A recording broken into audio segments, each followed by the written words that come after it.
Assalamualaikum warahmatullahi wabarakatuh. Perkenalkan, nama saya Maulana Rafi Fatahila, NPM 2021010221, kelas E, jurusan Hukum Keluarga Islam.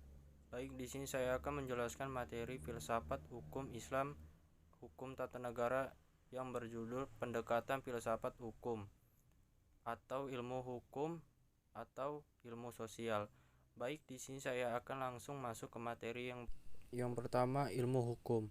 Beberapa pendapat mengatakan bahwa karena filsafat hukum merupakan bagian khusus dari filsafat pada umumnya, maka berarti filsafat hukum hanya mempelajari hukum secara khusus, sehingga hal-hal non-hukum menjadi tidak relevan dalam pengajian filsafat hukum.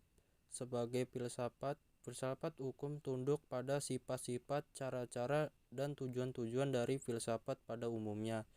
Di samping itu, hukum sebagai objek dari filsafat hukum akan mempengaruhi filsafat hukum. Dengan demikian, secara timbal balik antara filsafat hukum dan filsafat saling berhubungan.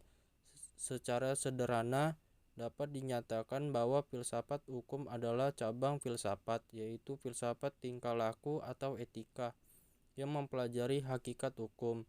Dengan perkataan lain, filsafat hukum adalah ilmu yang mempelajari hukum secara filosofis. Jadi, objek filsafat hukum adalah hukum dan objek tersebut dikajikan secara mendalam sampai kepada inti atau alasannya, yaitu disebut hakikat. Selanjutnya, hukum dapat diartikan sebagai berikut. 1. Ilmu pengetahuan, yakini pengetahuan yang tersusun secara sistematis atas dasar ketentuan pemikiran. Yang kedua, disiplin, yakini suatu sistem ajaran tentang kenyataan atau gejala-gejala yang dihadapi. Yang ketiga, norma, yakini pedoman atau patokan sikap, tindak, perilaku yang pantas atau diharapkan.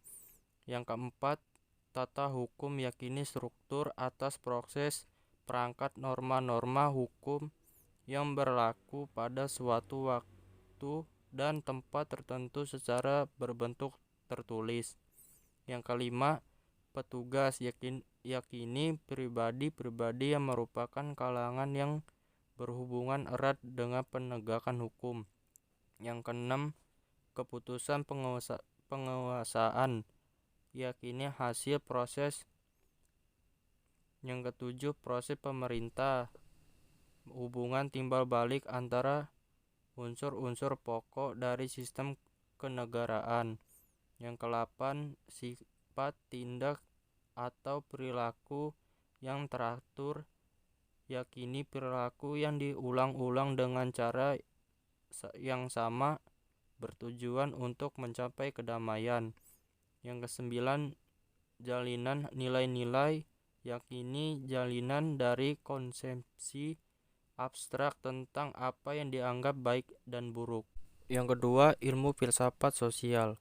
Filsafat sosial merupakan cabang filsafat yang mempelajari persoalan kemasyarakatan secara kritis, radikal, dan komprehensif. Sejak Plato dan Aristoteles, kajian terhadap persoalan kemasyarakat sudah menjadi objek penelitian sendiri. Menurut Plato dan Aristoteles, susunan masyarakat mencerminkan susunan kosmos yang abadi. Manusia berkewajiban untuk menyesuaikan diri dengan susunan itu dan menanti demi keselamatannya. Kalau tidak, ia menghancurkan dirinya.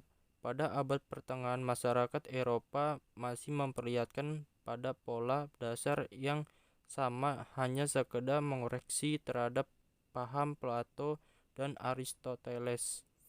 Paham tentang otonomi kosmos digantikan dengan paham heteronomia, yaitu kepercayaan bahwa kosmos tidak berdiri sendiri tetapi bergabung pada kemahakuasaan Allah.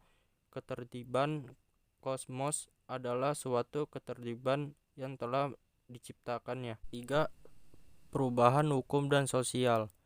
Proses terjadinya perubahan-perubahan pada masyarakat di dunia pada dewasa ini merupakan suatu gejala yang normal yang mempengaruhi menjalar dengan cepat di bagian-bagian lain dari dunia, antara lain berkat adanya komunikasi modern dengan taraf teknologi yang berkembang dengan pesatnya. Penemuan-penemuan baru bidang teknologi terjadi suatu revolusi, modernisasi pendidikan dan lain-lainnya yang di suatu tempat dengan cepat dapat diketahui oleh masyarakat lain yang bertempat tinggal jauh dari pusat terjadinya peristiwa tersebut. Perubahan-perubahan dalam masyarakat dapat mengenai nilai-nilai, kaidah-kaidah, pola-pola perilaku, organisasi, struktur, lembaga-lembaga sosial. Yang keempat, faktor yang mempengaruhi terjadinya perubahan sosial.